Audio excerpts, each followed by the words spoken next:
बिस्मिल्लाहिर्रहमानिर्रहीम। चलिए हमारे पास जो लेक्चर है लेक्चर नंबर 5 है। पिछले लेक्चर में हमने शॉर्ट क्वेश्चन किए थे 6 to 10। तो अब हमारे पास जो टॉपिक है वो हमारे पास है प्रिडिक्शन डायरेक्शन ऑफ डायरेक्शन। आपको याद होगा पिछले भी हमने 9 क्वेश्चन नंबर थिंक 9 क्वेश्चन किया था डायरेक्शन ऑफ डायरेक्शन का, कि कैसे प्रिडिक्ट करते हैं। शॉर्ट क्वेश्चन में भी आया हुआ था, लॉन्ग क्वेश्चन में भी ये इंपॉर्टेंट क्वेश्चन है प्रिडिक्शन डायरेक्शन ऑफ डायरेक्शन, कि एक डायरेक्शन की जो डायरेक्शन है उसको कैसे प्रिडिक्ट किया जाता है। अच्छा, अभी सबसे पहले हमने बताना है डायरेक्शन ऑफ डायरेक्शन कैसे प्रिडिक्ट की जाती है। तो हम लिखेंगे direction of direction can be predicted by inserting होता है पुटिंग करना, पुट कर देना, putting the concentration of reactant and product in the equilibrium expression. सबसे पहले आपने क्या करना है, आपने जो रिएक्टेंट और प्रोडक्ट की वैल्यू आपने उसको इक्विलिब्रियम एक्सप्रेशन में यानी केसी की वैल्यू में पुट कर देना है। आपने केसी का फार्मूला पढ़ा था, फॉर एग्जांपल चलें भी वैसे यहाँ चलें मैं सी के देता हूँ। आपने केसी का फार्मूला पढ़ा था, आपने पढ़ा था केसी आपके इक्वल होता है सी डी, और इसी तरह आपके पास आ जाता है नीचे ए बी। यानी आपने क्या करना है, आपने जो वैल्यू होनी है रिएक्टेंट और प्रोडक्ट की आपने वो इस केस के वैल्यू में पुट कर देनी है। ऊपर आपके पास हमेशा प्रोडक्ट होता है, नीचे आपके पास रिएक्टेंट होता है। मजीद जब आप इसमें किसी टाइम टी में जो वैल्यू पुट करोगे तो उससे जो आंसर आएगा वो QC का आएगा, रिएक्शन कोशेंट का आएगा। तो इसी वजह से हम क्या करते हैं, हमने यहाँ पे QC लिखा हुआ है, हम क्या करेंगे, फॉर एग्जांपल कोई भी टाइम हमारे पास T टाइम है, हम चाहते हैं कि ये जो रिएक्शन है, सबसे पहले इस रिएक्शन के बारे में बता दूं, हाइड्रोजन आयोडीन के साथ रिएक्ट कर रहा है, हाइड्रोजन आयोडाइड बना रहा है। इसकी जो इक्विलिब्रियम की वैल्यू जो ये इक्विलिब्रियम की हालत अख्तियार करता है वो कब होती है, जब केसी की वैल्यू 57 पे ये इक्विलिब्रियम की हालत में आ जाता है। टेम्परेचर हमारे पास होता है 700 केल्विन। हम क्या करना चाह रहे हैं, डायरेक्शन मालूम इसकी करना चाह रहे हैं according to your book syllabus.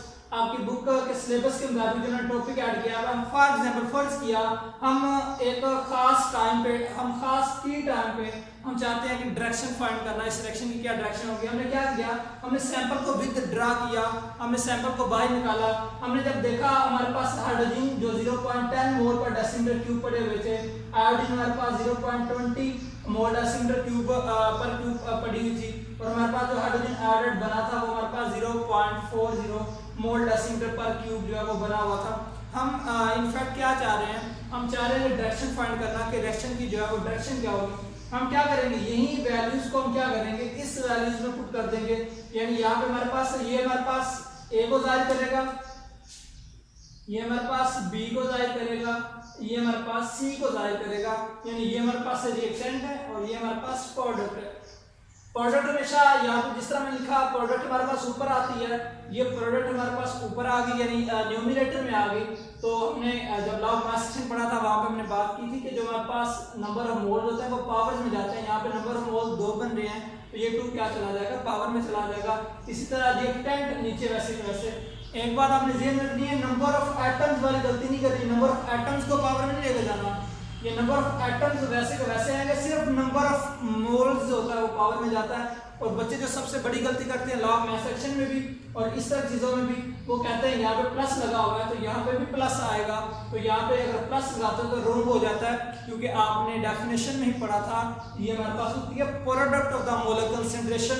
यानी आपके पास ऊपर होती है product of the molar concentration of product, नीचे आपके पास होती है product of the molar concentration of reactant. यानी रिएक्टेंट की मोलर कंसंट्रेशन का हासिल ज़रब नीचे और प्रोडक्ट की मोलर कंसंट्रेशन का हासिल ज़रब जो है वो ऊपर होता है। अच्छा, हमने क्या किया, हमने जब टी टाइम पे हमने वैल्यू निकाली, हाइड्रोजन की हमारे पास कितनी पड़ी हुई थी, आयोडीन की कितनी पड़ी हुई थी, हाइड्रोजन आयोडाइड की इतनी वैल्यू थी। जब भी हमने डायरेक्शन जो है फाइंड करना चाहिए, आप वैल्यूज और भी लिख सकते हो। फॉर एग्जांपल आप रिएक्शन, आप किसी रिएक्शन को जो जज करना चाहते हो उसकी डायरेक्शन क्या है, तो आपके पास जो वैल्यू बिल्कुल सेम तो थोड़ी आ सकती है, बिल्कुल चेंज वैल्यू आएगी, तो आप उसको भी पुट करके आप रिएक्शन की जो है वो डायरेक्शन बता सकते हो। अच्छा, फॉर एग्जांपल हम इसी रिएक्शन के जो आपके बुक के सिलेबस में है हम उसके मुताबिक चलते हैं। तो हमारे पास हाइड्रोजन आयोडाइड की जो वैल्यू थी, जो हमने जब इसको विड्रॉ किया सैंपल को, उसको जो उसकी वैल्यू थी वो हमारे पास थी 0.40। इसका हमने क्या कर लिया, स्केल कर लिया। हमने इसका क्या किया, इसका स्क्वायर कर लिया। जिस तरह हाइड्रोजन की वैल्यू टी टाइम पे कितनी थी, वो थी हमारे पास 0.10 थी, और इसी तरह हमारे पास आयोडीन की कितनी थी, वो हमारे पास थी 0.20। जब हम सारे को सोल्व करोगे ना तो आपके पास जो आंसर आएगा वो 8 आ जाएगा। यानी इसका मतलब है जब आप QC की आपके पास वैल्यू जो आएगी वो कितनी आएगी, वो 8 जो वो 8 आएगी। अब KC की वैल्यू कितनी है, अभी KC की वैल्यू हमारे पास 57, लेकिन इसकी वैल्यू हमारे पास कितनी है, इसकी तो वैल्यू हमारे पास सिर्फ 8 आई है, 8 आई है। इसका मतलब है अभी रिएक्शन ने इक्विलिब्रियम अख्तियार नहीं किया, क्योंकि इक्विलिब्रियम जो है वो तब अख्तियार होगा जब इस QC की वैल्यू भी 57 आती। इसका मतलब है रिएक्शन ने अभी जब इक्विलिब्रियम अख्तियार नहीं किया। अब ये देखिए ये हमारे पास 8 है, अगर हम इक्विलिब्रियम गेन करना चाहते हैं तो ये 8 को अगर 57 पे जाना है तो क्या करना पड़ेगा, इसको आगे बढ़ना पड़ेगा, यानी फॉरवर्ड डायरेक्शन में जाना पड़ेगा। तो हम कहेंगे कि अगर QC की वैल्यू जो है वो अगर KC से कम हो, KC की 57 है ना, QC की वैल्यू कितनी है, वो 8 है।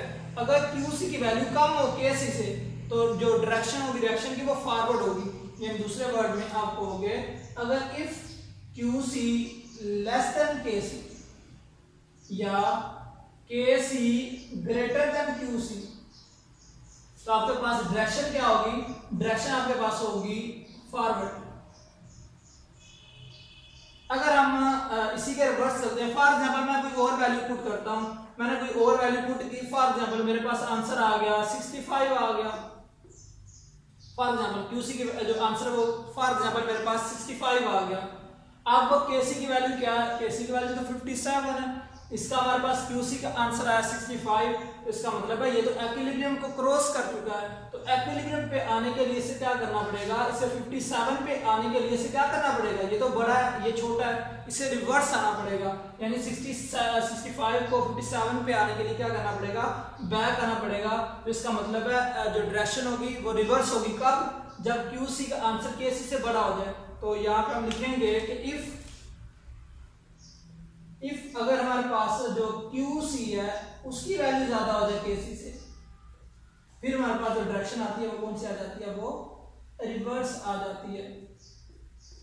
और अगर दोनों रेट बराबर हो जाए, यानी फॉर एग्जांपल मैंने इस तरह किया कि अब मैंने इसका आंसर निकाला QC का, वो भी 57 आ गया, KC का भी आंसर जब वो भी 57 था, तो क्योंकि दोनों का जब सेम आ जाता है तो इसका मतलब होता है कि हमारे पास वो इक्विलिब्रियम की हालत में है। ये हमारे पास एक छोटा सा टॉपिक था, प्रेडिक्शन डायरेक्शन ऑफ रिएक्शन। सबसे पहले हमने डेफिनेशन की, उसके बाद रिएक्शन बताया। हमने किसी भी टाइम टी पे हमने रिएक्शन की जो डायरेक्शन प्रिडिक्ट करना चाहिए तो हम क्या करेंगे, हमने सैंपल को निकाला। जब सैंपल को निकाला तो हाइड्रोजन हमारे पास इतना था, आयोडीन हमारे पास इतना था किसी भी टाइम टी पे, और हाइड्रोजन आयोडाइड हमारे पास इतना बना था। हमने क्या किया, उसको पुट किया, QC की वैल्यू निकाली। QC की वैल्यू जो आती है, यानी आपका जब भी आपने डायरेक्शन ऑफ रिएक्शन प्रिडिक्ट करनी होती है वो दो चीजों पर डिपेंड करती है, QC पे और KC पे। QC की वैल्यू 8 आई थी, KC की 57 थी। और QC की वैल्यू कम हो, KC की वैल्यू ज्यादा हो तो डायरेक्शन फॉरवर्ड होती है। और QC की वैल्यू बढ़ जाए KC से तो फिर जो रिवर्स डायरेक्शन होती है, अगर दोनों का बराबर आ जाए तो आपके पास डायनामिक इक्विलिब्रियम होता है। तो ये आपका टॉपिक था जो कि आपने करना है, इंशाल्लाह आपको क्लियर हो गया होगा।